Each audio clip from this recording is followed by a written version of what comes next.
like. Right? This is Dominique. When you say, and all of us say it, we all say, I gotta start saving money. I gotta put aside some money. You're right. Sometimes we save money for a specific event or something we want to buy, and then we need to save money for just to save, because you never know what life would pop off at you. So, to the people in here who work, when you say save money, or if you have money saved, what does that really mean to you? You're talking to yourself. Because you talk to yourself, I need to start saving money. You look in the mirror, you're brushing teeth, I mean, I really need to start saving some money. Some of us who get paid today or whenever you get paid, you say, man, you look at your check and say, man, I really need to start saving some money. And you start talking to yourself, but what does that really look like? What does that mean? Right? And I'll throw out to you what savings should look like. And if you don't have that, you really don't have a savings. So let me hear somebody idea. If anybody have an idea. If not, I'll go right to my thought, what I've learned. All right? Anybody want to try it? What does savings look like? When you say you want to save, what does that look like? All right? What is your future? You know what the future looks like? we don't even know walking tomorrow. Right. So I understand what you're saying. You know, you gotta have it towards something. You gotta put and attain. You gotta put something on what you call your goal board. Right. So you're saving towards your future. What would you like to get in your future? Oh, sorry. Do that every second, but maybe a house or. A house. Okay. Yeah. So that's your goal board, a house, right? So you know there's a certain figure. All right. Right. Good. Brother D, what's on your goal board in terms of savings? You don't know it yet. All right. This is Dominique. When you say you want to save, what does that look like? Is it a particular goal or you just want to save? It depends. All right. All right. All right. All right. Right. Now, let me tell you what I've learned from people who operate in the financial, and once you have a certain amount of money in the bank, you start getting these calls from your banking institutions, right? And I get it, I ain't a millionaire yet, but trying to get to, where I don't have to work that hard. So what I've learned is that whatever your monthly expenses is total for the month, right? Whether it's rent, car note, clothes, if you have to split a little bit, buy some clothes, go out and eat, whatever it comes to in a total monthly expense, you have to have that amount. Let's say it comes to $4,000 a month, right? Total expenses, whatever you want to buy. You're right. Whatever if you got to eat twice, and it comes to this, that's what. If you every month you buy a shoe or something to wear, or for whatever, it includes everything, even for your kids. If it's $4,000 a month, you have to have this in your account 3 times. So you have to have $12,000 to be considered have a savings, and that's your starting point. Because why? The reason how I come up with this, and I say it 3 times, because what they teach you, they say, if you lose your job today, your life shouldn't change or alter at all for 3 months. Right. So, when people lose their job, they, oh God, I can't, and they start worrying about their business, they get stressed out, because why? They don't have this in place. So whatever your monthly expenses, and now things are high. So I'm talking about everything, putting gas in your car, even going for a haircut, getting your hair done. Whatever it comes to over a month, whatever that total figure is, you have to multiply it 3 times. And that's your starting point for having a savings.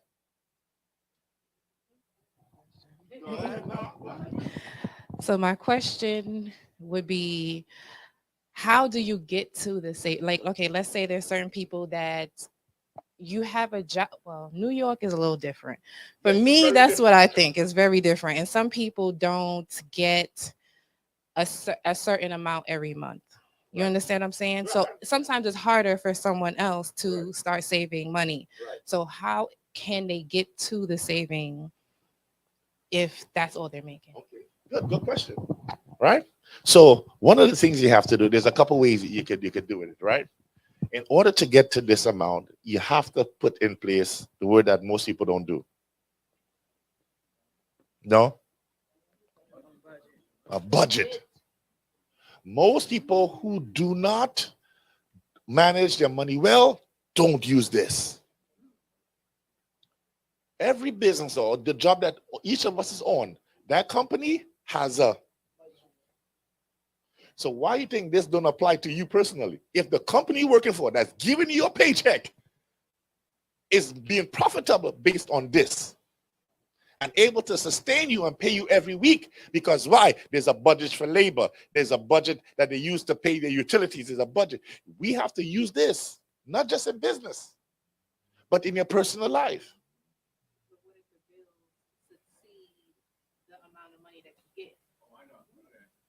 Okay, because that means you're living above your budget, right? This don't come after. This starts before. When you go to a job, right? The one thing you want to know about the job, or most people want to know, is how much I'm getting paid. And based on how much you're getting paid, you will know now. You could go right away and start doing your budget. You know the bills you have. You know how much is in rent, right? So what are your top expenses or your most expenses? Your rent? Well, let's go top. So rent is always number one. Yes. All right. So let's say you might have light gas, depending on how you live in or where you live in. If you have in terms of what, car insurance, so you have a car note and car insurance, or just insurance? It could be both, right? It could be both. So some people, so let's say in a case like, let's say like Elise and you, so you both have cars, but one might have 2 bills towards the car and one might have 1 bill towards the car, right? So it varies, right? So for all intents and purposes, we'll put insurance and car note, right? NOTE, right? You might have that, right? Then now, food, right? Right? Exactly. Everybody get, the help from the government, right? So you have that. What's another thing? Medical? Okay. Yeah. You have your out of pocket, right? That comes, right? You have that, right? Especially if they take the kids to the dentist, to the doctor, different things, right? Then you have your lights, your gas, your cell phone. These days, cell phones, everybody wants to be in the latest phone, right? That cell phone, my cell phone bill between myself and them days, $130 or something like that. I find that's expensive. But then again, somebody smart enough came up with the idea. Let's, like how we finance a car, let's finance phones. So that's where they get you. Yeah, you're paying for a phone, right? That as soon as it leaves the store, it goes on in value, right? So we have this, right? So this is some of the biggest ones, right? So whenever it is, right? And another thing too, you have to add value to yourself, right? If you yourself as an individual stay and maintain the same status quo, the money that should be coming to you or attracted to you is going to stay the same, right? Let me tell you. I was talking to some people, right? Not too long ago, and I said, all the jobs I've been on, I've always been a manager from an early age, right? Because why? Not to say I saw myself, but because I add some value and I look and see how people behave. I read certain books and I say, you know what? I always want to be a leader. So every job I've ever been on, I've always been the person in charge or the boss. But I also know with that now, it is hinging on me to raise and elevate me, right? Because why? I want to be able to attract more money. I want to be able to attract, because why? The budget now, and this is where now we are feeling more than ever. You have been good at working with your budget. But because the price of things now is blowing your budget away. You've been good at managing your budget. Yeah, I've been staying on budget. But guess what? You go to the grocery store now. If you were spending $200, it just became $400. Right? If you have a car, which both of y'all do, if you were paying $40 a week in gas, it's $60 or $70 a week in gas. What does that do? Nothing of your fault. Inflation came in and blew your budget out. Now, what do? Now, you can't wait and be reactive, because if you wait too long, you'll end up in a bad place financially. So what do? Because why? You still got money coming in. But how do you take the money you have now and your self-value and worth and increase to meet inflation? Because most people go to whining and complaining. All right? Like Elise said, how is the paper going to increase? Right? Some people, what they do, they get a second job. If your life is able to warrant that, and you're not burnt out and you're not sacrificing you, so be it.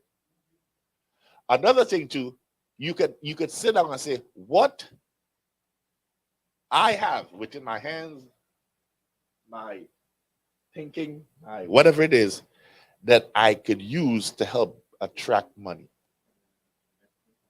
Right, to bring in a next income. Right? Now, you could go to medium school, but that might take some time. But what else I could do? I'm a musician. Let me see somebody, I can start playing some music in the evening. Right? Right? Right? She starts selling food. I like to cook. Let me see if I could sell, not a lot of items. Right? 2 or 3 items. Stop people and use the greatest platform that ever been created in the last 20th century, social media. You go on social media, you're going to get hits. Right? So guess what? You sit down, your budget is being affected not by your negligence. Right? You're starting to feel a pinch. You can't save. Your savings are dipping into, because now you got to take on more. The income that you're getting in remains the same. And you don't want to use this as an excuse. So what do you do now? Because why? You need this. Right?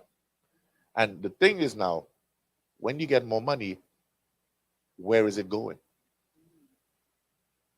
Right? Is the more money you're getting, like David, to your point, start cooking some food and sell it, is that going towards bills, or is that going towards the saving? Because if it's going towards bills, you're really still at the same starting point. Right?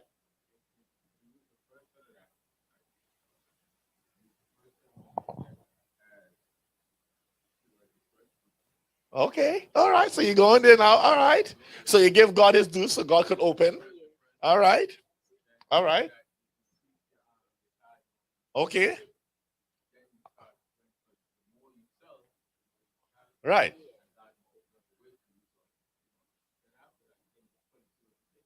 There you go. Because why? Giving to God is always a return. Always a return. And if you do it with maintained level of integrity, you this year you won't need this no more, because you would have so much coming into your life just because of that one thing. Now, I wasn't going to step into the whole spiritual aspect of it, but you seem that you led us there, and we're going to go there, right? I was going to keep it the man who don't know God, because the man who know, because first of all, you have 2 sides of people. You have the person out there who don't know God, who don't know about tithing, right? And then you have the Christian who in the church.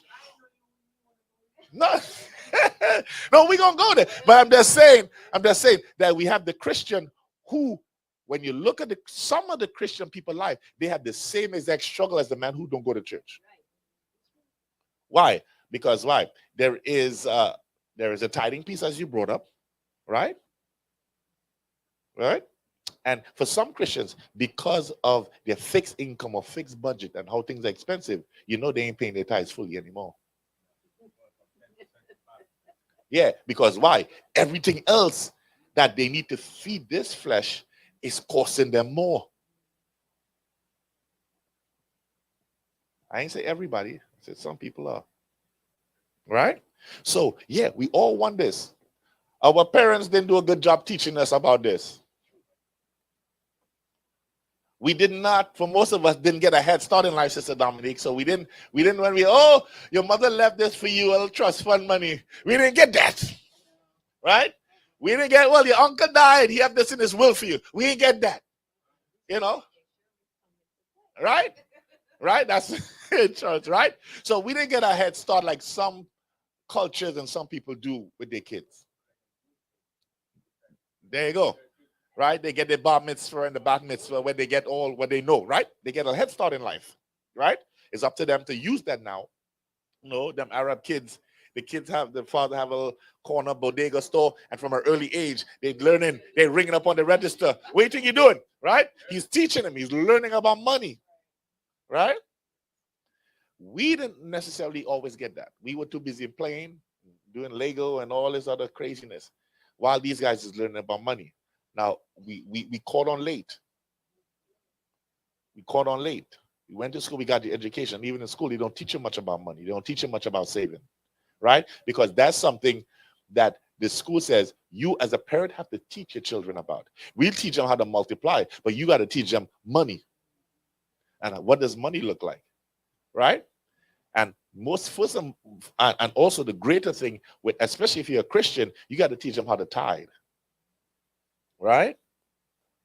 So what do you do as a parent to start teaching the kids about money early? You start teaching them and giving them a little allowance. Right? Say, hey, this is your dollar. What are you going to do with this dollar? Right? And you can get a little piggy bank and let them put it in and talk to them occasionally. Start small and start talking to them. Right? And when they start to get older, say, listen, you go in the store and say you want this, the first thing you say to them, mommy, buy this, and no, where's your money? Would you willing to spend your money on this because you want it? I see their reaction. Man, I do that with MJ all the time. I do it all the time.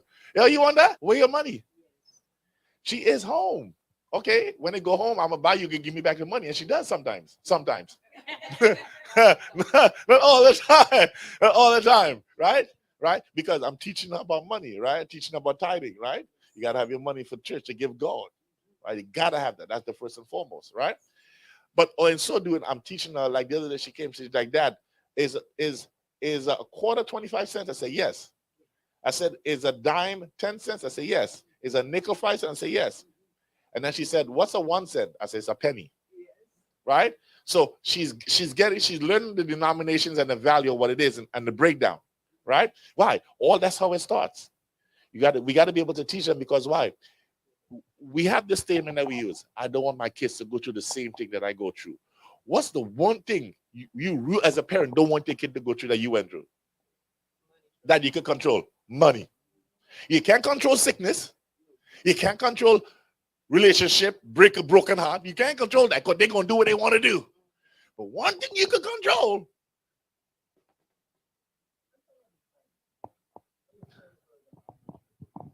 Yeah, because no, they can't, because remember now, you want to protect your kids. That when you look at your son, your daughter, you are their level of protection till they get to that accountable age.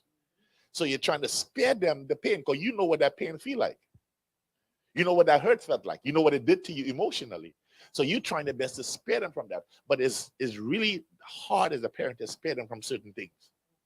But one thing you can spare them from is if you do right and start teaching them from early about this. Because this would open doors and make ways for them that you wasn't able to go through. Right? And most of the time, if you raise your kids right, take care of you, they'll come back, and when they hit it big, they'll take care of you. Right? You may not have money banking in your 401k, but your 401k is investing in your kid. That's your 401k plan. Right? You look at all these athletes who have moms who was there when their fathers wasn't there. Right? LeBron, even Kevin Durant, when he put his mom in a big house, all these guys, that was their 401k. Sacrificing, making money to get their children and expressing themselves in what God has gifted them with.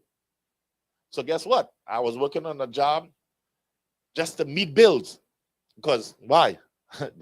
My budget was being blown every month. but I had my kid who showed signs of a talent or gifting. So guess what? I'm going to invest in that. So guess what? Even if it's 20 years, 25 years, when I get to that, I can say, guess what? My son making millions now. He going, and because that's how children are, that becomes your mom. You don't have to work no more. Come that job, right?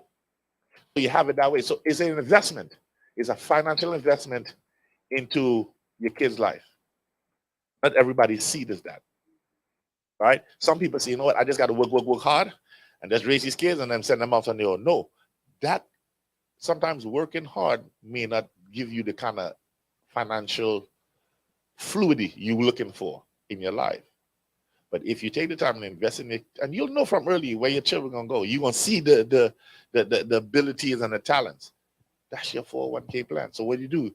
You invest. You may not have one on your job, but God will give you one to invest in. And that one pays greater dividends in your children. So money, right? So the starting point, wherever you are, you know how much you take home every week, right?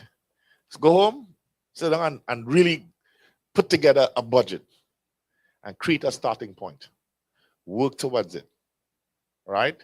And this is something you got to force yourself to do, because we haven't been trained, we haven't been taught, we haven't been disciplined to do it. So you really have to do it, and you will see the benefits of it. I guarantee you will see the benefits of it, and you will realize that also certain areas where you are wasting money. Huh? Yeah, of course. There's apps that teach you that, right? But it's a lot of things that we waste our money on, right? Should I buy this now or should I wait? One of the things I always tell people with money, right, with the stores, especially clothing stores. You ever notice you're going to a store, and I know I always tell these younger people, so listen, say y'all, I call them fools. I said, all these Jordans that come out and re-release. I said, you know, when Michael Jordan in my time was playing, the most them Jordans ever sold for was $100. I say, y'all stand online, get tickets, all kind of stuff to pay a minimum of $200, almost $300 for a Jordan that already came out when I was a teenager.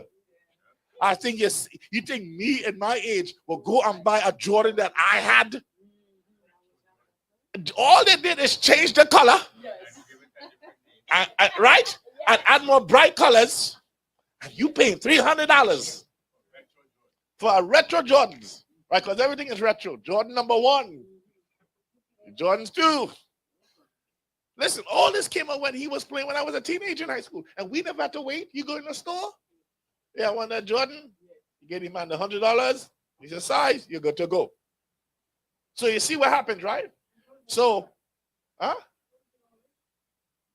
just drawing a reference. I know it ain't all that. But, back then, that was the number 1 speaker.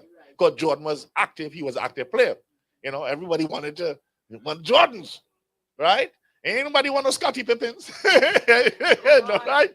Nobody want no Patrick Ewings with a bright orange. Nobody want that, right? Everything was a Jordan. And back then, Jordan's Nike and Jordan was coming out with sneakers like one after the other.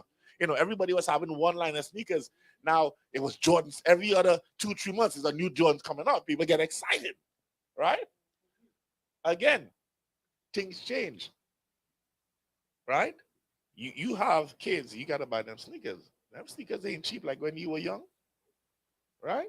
You got to buy, that falls under your clothing bill, right? In order to facilitate that, you need this, right?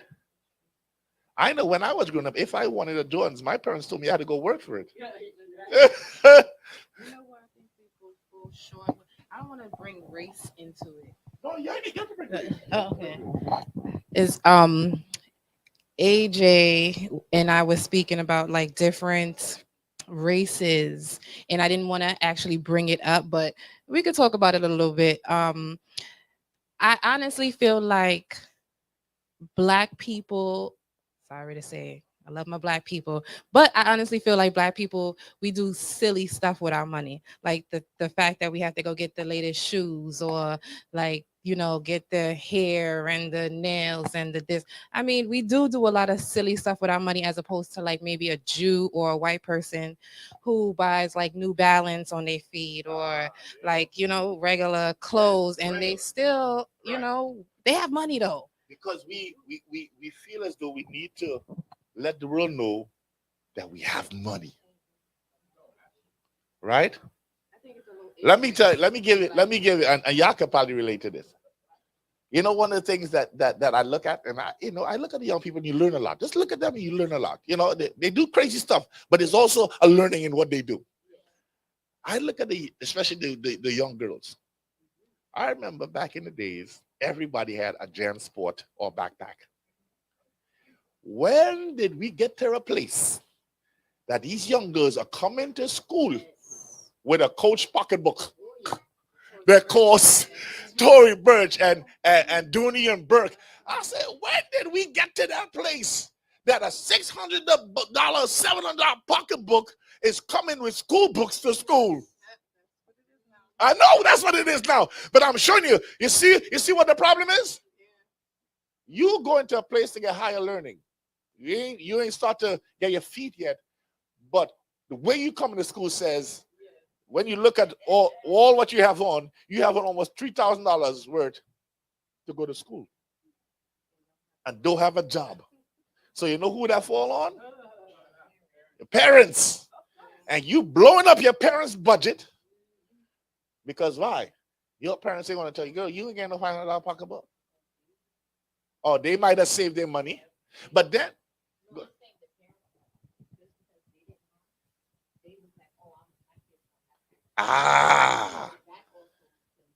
that's right. So there's no really value in teaching them, right? There's no value. We, as Elise said, we as a race of people like to show off. The Jews have one dress code, black and white. The Jews, oh, that's my ringtone.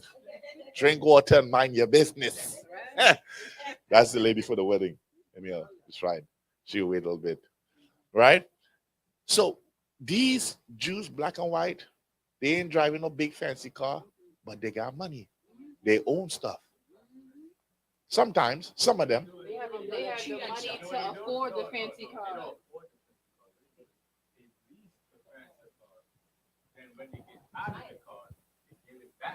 There you go. There you go. But see, us as black people, can we really do that on a consistent basis to say we're going to go and...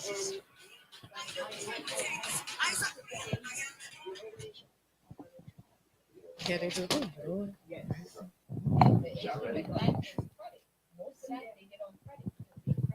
It's, yeah, that too.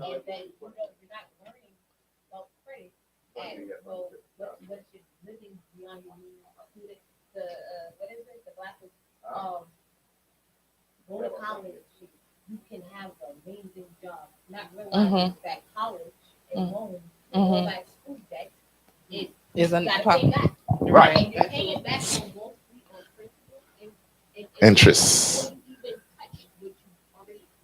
That's right. So that's what also makes us, Yeah, brings us into poverty.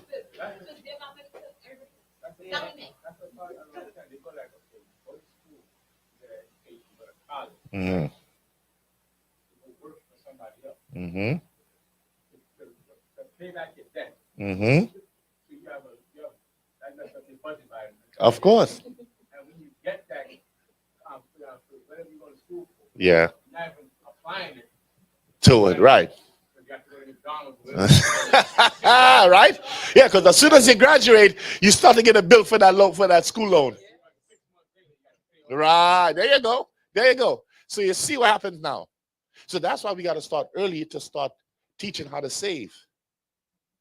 You know, you hear white people all the time, man, I got to start putting away for my kids' college. They start from the time they're born, they start thinking college. From the time they're born, they start thinking. They don't wait till high school to think college. They from they're born, like, yeah, I got to start putting, and they start, and they make their sacrifice and start cutting back on certain things to foster their kids' growth and success. Whatever you do, I have the Gerber for MJ. I do it. The Gerber insurance, I do. Because you know why? Those things in the long run pay off. That's another thing. Our parents didn't have, like my mom, I think she's now into life insurance and like forced me to do the life insurance. You got to. You got to. And it's right because I did it for my kids. That's right. When they get to a certain point That's right. You got to. You got to. You have to. Right? Yeah. Yeah. Yeah. A lot of times. That's such a point. Yeah. Yeah. And you see that funeral bill, you like, damn. He's like, yo, yeah. Then you start asking people who you never would ask for money, like, yo, I need to bury this. You think you can let me? Right?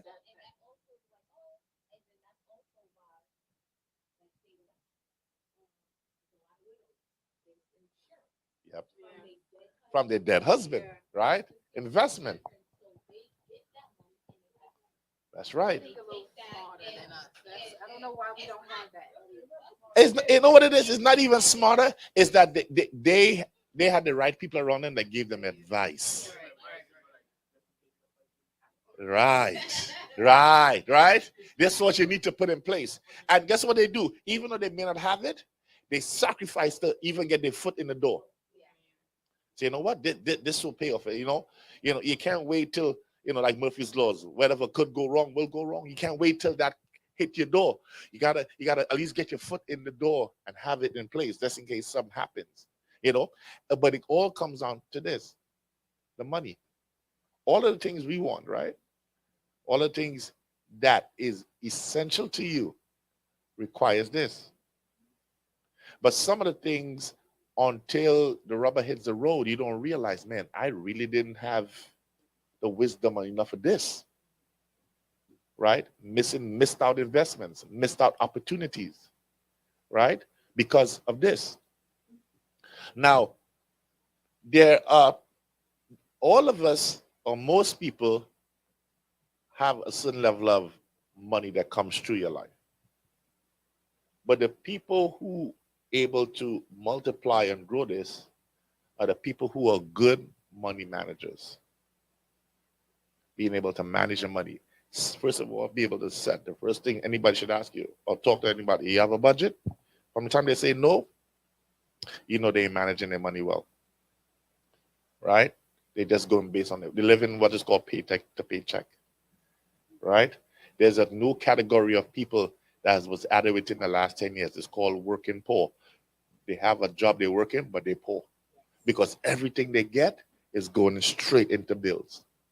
And there's nothing to save in the bank. Now, when you look at the stats and the surveys that are done, how much was the average savings in a black household? Average saving in a black household is like $200 saving. Right? Then you look at the average savings in the white household, is a different number. The average savings in the Jewish household is a different number. Because why? We haven't been trained. We haven't been taught well about money. Now, let's come to the man or the woman or the family that's believing God now. Oh my God.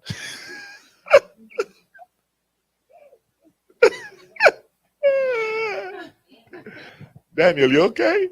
You done slap your brother. And that was hard too, right? You gotta love that one. He called me with that one.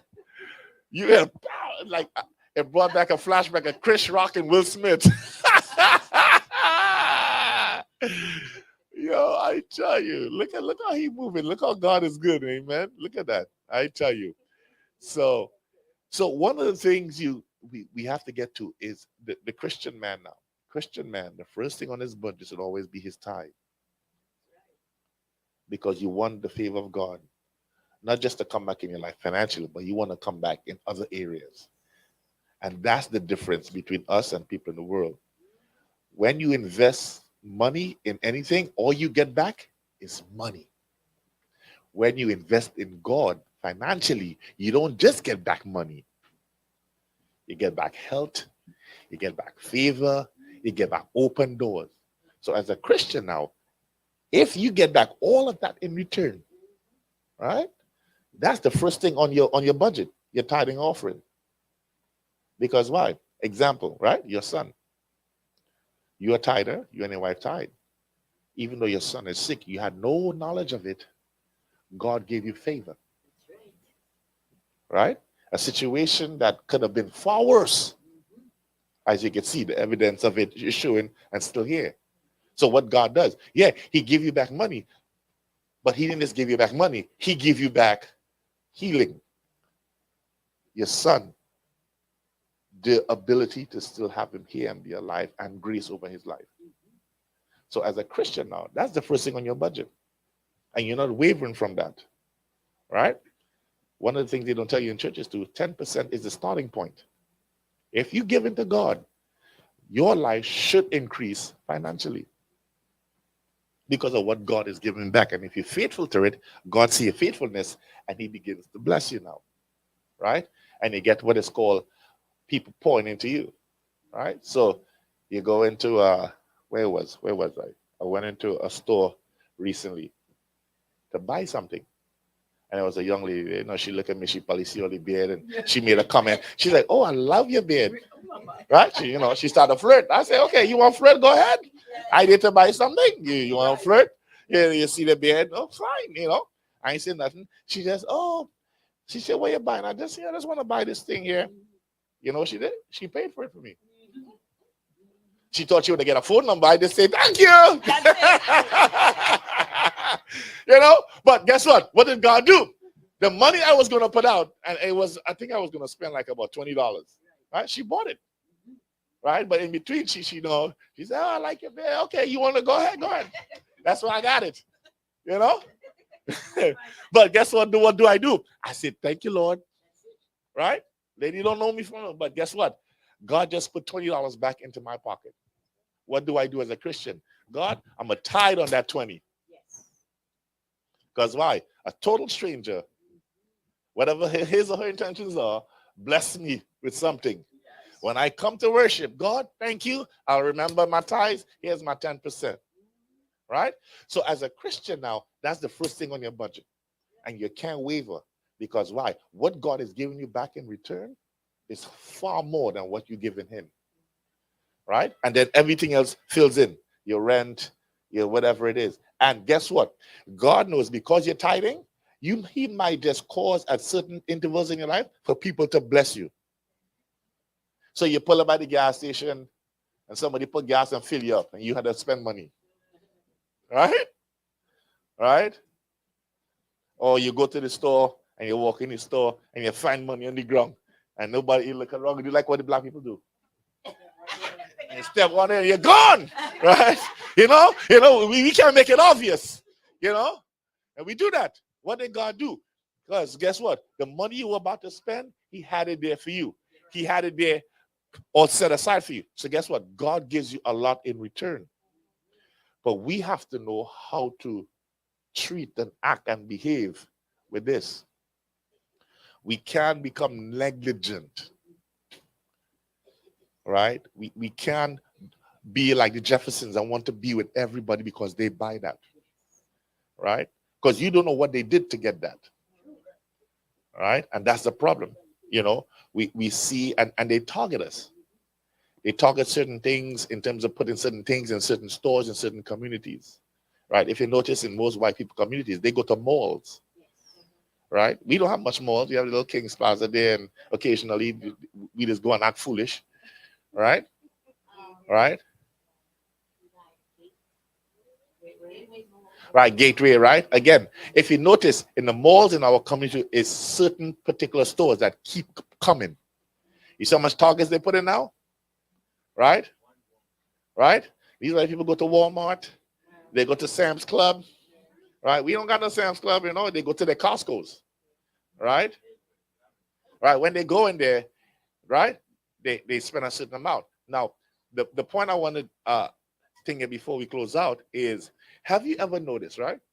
And this is the biggest one, why we become the biggest consumers. Sister Dominique, you know, Father's Day come in, so you're going to try and get something for your husband. He's a daddy, you know. And without thinking or putting much thought, you have an idea where you want. And because of time and whatever other things that pull in different direction, you wait a week before, 2 weeks before Father's Day to get something. Now when Father's Day comes the same time every year, right? So the price or the thought you had that what you want to pay that businessman say, listen, let we jack up the price because most of these women come in and buy perfume. After Father's Day, that same perfume go down. But guess what? Because you waited so long, they're happy that they say, yes, we got that one. They go Macy's or whoever. Yeah, we got this one. Look at all of them coming in. Because why? The last thing they're paying attention to, and because of the close notice and the long time you wait, you're paying triple the price. And what you're doing, yeah, you're saying to yourself, yeah, it's Father's Day, let me get no, but you're blowing out your budget. Because why? You could have bought Father's Day gifts in January.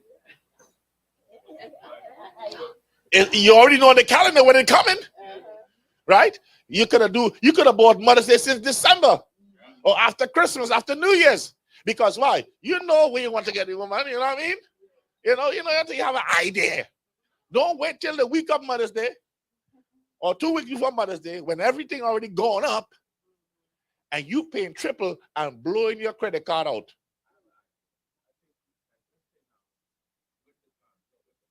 No, the buy this is now. Buy it now. I get the ads 70% off, 80% off jackets.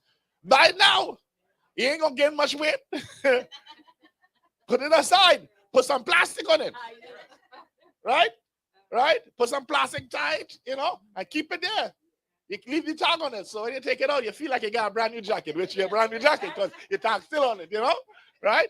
That's what you do. But that is how we have to learn how to really strategically budget for money to stay within us. Right? And not wait. Part of the way how they get us, we wait last minute to buy. And that's last minute blows your budget away because after you go back and you look at that cologne or that pocketbook, you say, man, and you paid. And sometimes even in conversation, when a group of women meets, listen to how it goes. Girl, I like your bag. How much you pay for it? Knowing that she might have a bag home, but she just want to hear how much you pay for it. And she said to herself, oh, she got a deal. I got robbed. Because she ain't saying how much she paid for it, but she got the same pocketbook home. Oh, girl, where you get that thing from? Knowing that, yeah, I was looking at it. I wonder how much she paid for that. Right? What they doing? They're trying to see who paid more for the same thing. Or who got bamboozled into the last minute. Because, listen, nobody goes into business to make a loss. Nobody. So when you see they have a sale, they're still making a profit. Yes. They tell you close out sale, declare no, they're still making money. Because the rent ain't changing, their salaries ain't changing, so they still have to make a certain amount. Because why? They have a budget. Right. So what they do, they drop it down because they jack it up so much, they can afford to drop it down, entice you, and still make money. And in so doing, clear it out. Right? One of the things I learned that you don't see in our community, don't close down really, is sneaker stores and liquor stores. But you know why? The profit margin is insane. That's a topic I wanted to talk about. Should a Christian own a liquor store? You say yes? Well, you said this is Dominic. Oh, that woman quiet, boy. Should a Christian own a liquor store? I'm telling anybody. I'm telling everybody. You know what I'm gonna tell it to the black? I'm gonna tell it to the big neighborhood and call it wine and spirit. Why call it wine and spirit? Because white people don't buy it because it's liquor. Black people don't buy it. Okay, so we gonna further bring that up at another time. But let me draw a reference to something. What is the number one commodity that's growing in our community around the world, right? Especially in our community. And somebody is smart. I'm gonna tell you guys because there's a lot of things you're probably thinking about. CBD, weed. You see, somebody say, you know what? They're gonna lock us up for calling it weed. Let's call a fancy name, CBD. And all of a sudden now, everybody got these smoke shop and CBDs. And so we buying them like crazy. We buying the gummies, we buying all kind of stuff.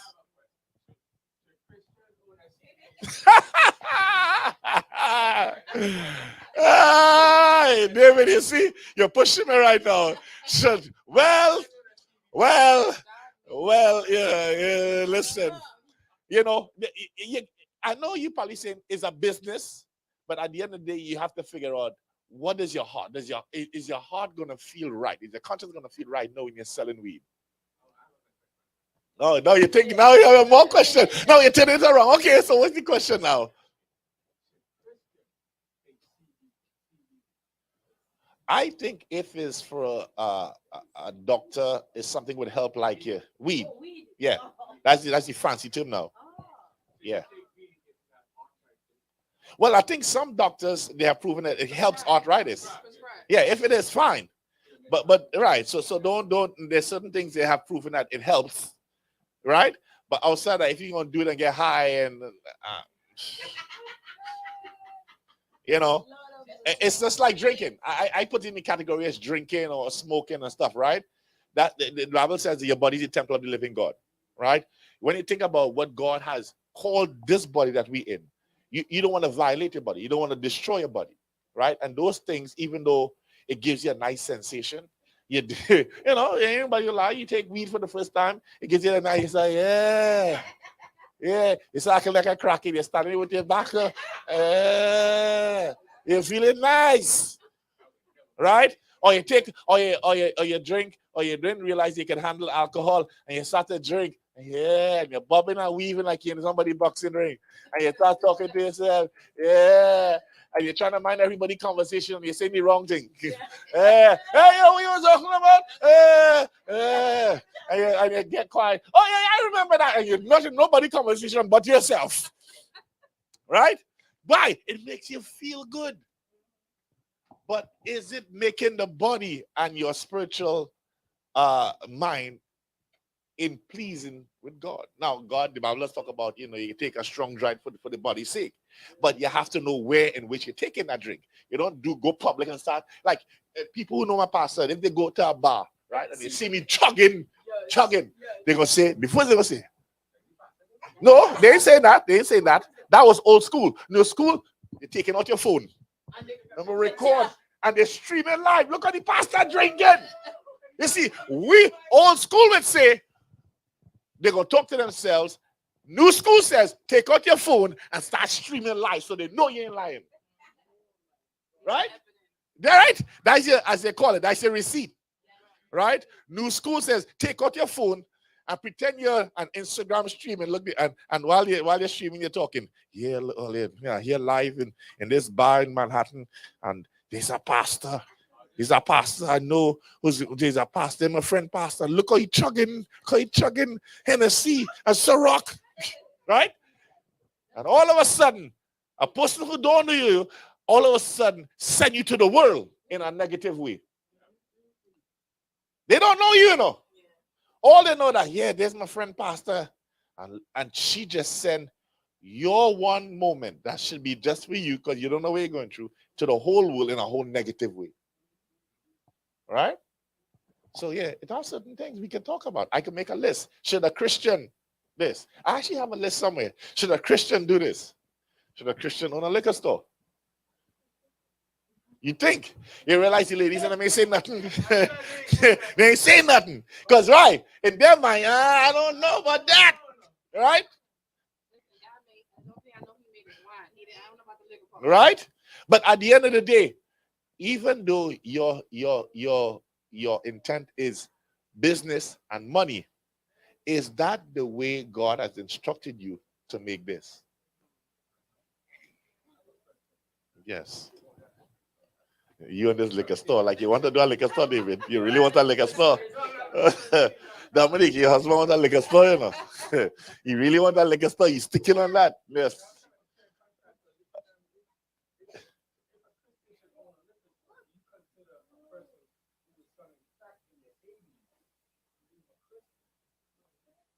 Wow, that one. I'm gonna have to loosen my neck, my tie. The service they were giving, not voluntarily, because when you own a liquor store, I'm not forcing you to come. Right. You choose upon your own opinion to outside the store to buy what the I hear you. I hear you. I hear you. But you know what? I think it comes down to, if you're a Christian and you're selling crack, then you're not a Christian. It's no way possible, understanding the Bible and what God called you to do, that you're giving people stuff to kill themselves when you're supposed to be bringing life. So yes, my answer would be that no, I don't care what you say. That is not Christian behavior. Well, again, the difference is that, as you said, I'm selling a product.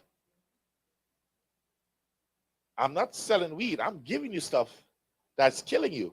I'm selling a product that, Bible talks about wine. Strong drink is raging, right? So I'm selling, I have a liquor store, I'm selling. I'm not forcing you to buy. And most of all, I may see Christians once in a blue moon because they might have a social gathering, a social event. But I'm not coming and talking about, hey, Pastor, I have a business. You think you can put a flyer? No, I ain't doing that. You ain't coming and tell me to promote your liquor store. Nah. I don't even want you to come and talking about you have a liquor store, or you can come by and get 50%. No, don't even do that. If they happen to stumble upon your liquor store, let them stumble upon your liquor store. That's a private, but you ain't coming to solicit a liquor store in the church. No. Now that's why I gonna have a problem. But if you're not a liquor store, I don't have a problem. I think what you should do at the liquor store is close on a Sunday when there's worship. I think some do, and some don't, because everybody trying to recoup. Right, they are, right? Like if you go to the grocery stores, if you have a beer section, they'll normally close it down, right? But liquor stores fall under a different entity, right? So good question, David. Money, let me wrap up on money. So you have to go back, and if you don't, have a budget. Start talking to your children, start Googling certain things around money, right? One of the things too, and I'm going to touch on it real quickly. You see this here? You see 4 different types of money. You see this here? This has to do with gold and silver and precious things. White people don't wear all the expensive stuff like how we do. They put it in a safety deposit box in the bank and bring it out at certain times. We the only one want to go to the store and buy a rope chain and be like, yeah, and walking on the street and waiting, just being a target for somebody to rob us, right?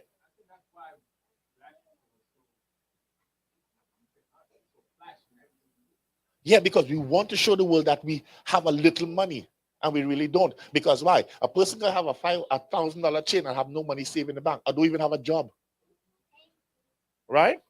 They could be sitting on somebody's car, summertime, everybody want to open up their car, show their fancy car, but it could be somebody's car you borrow and rent for a day.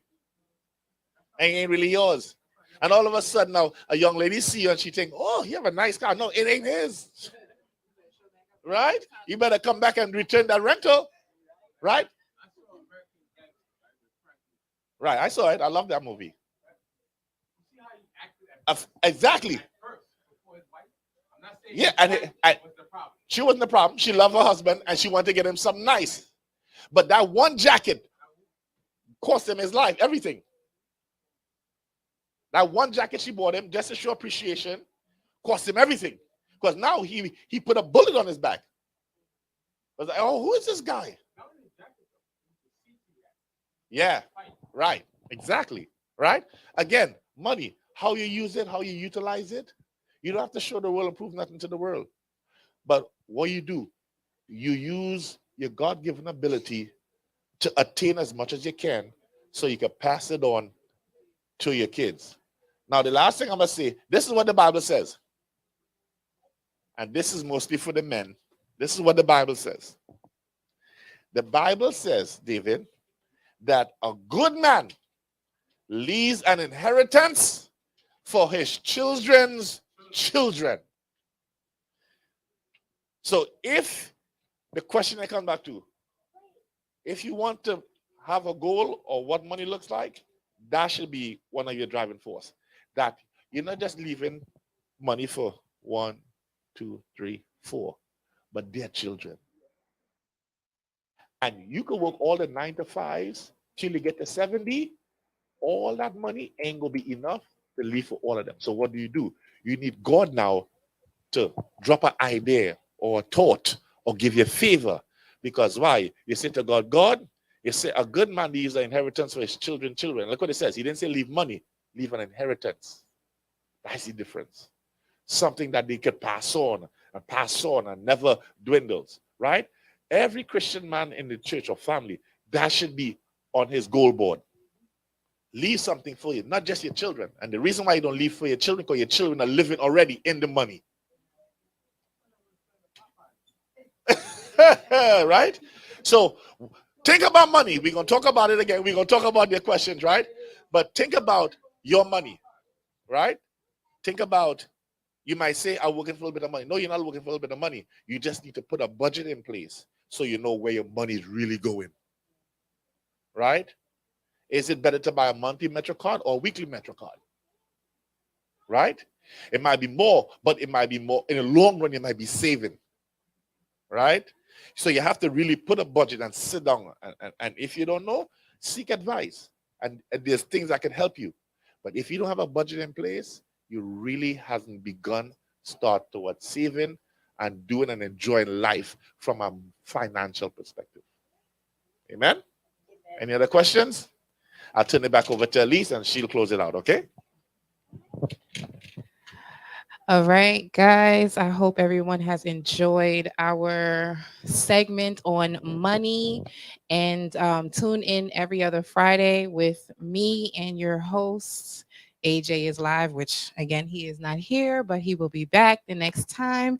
And Marlon Skeet, well, Pastor Marlon Skeet, we hope you enjoyed. Tune in every other Friday with us and leave your comments and your suggestions and any other thing that you guys would like to hear us talk about or, talk about, period. So again, this is AJ, and we are out.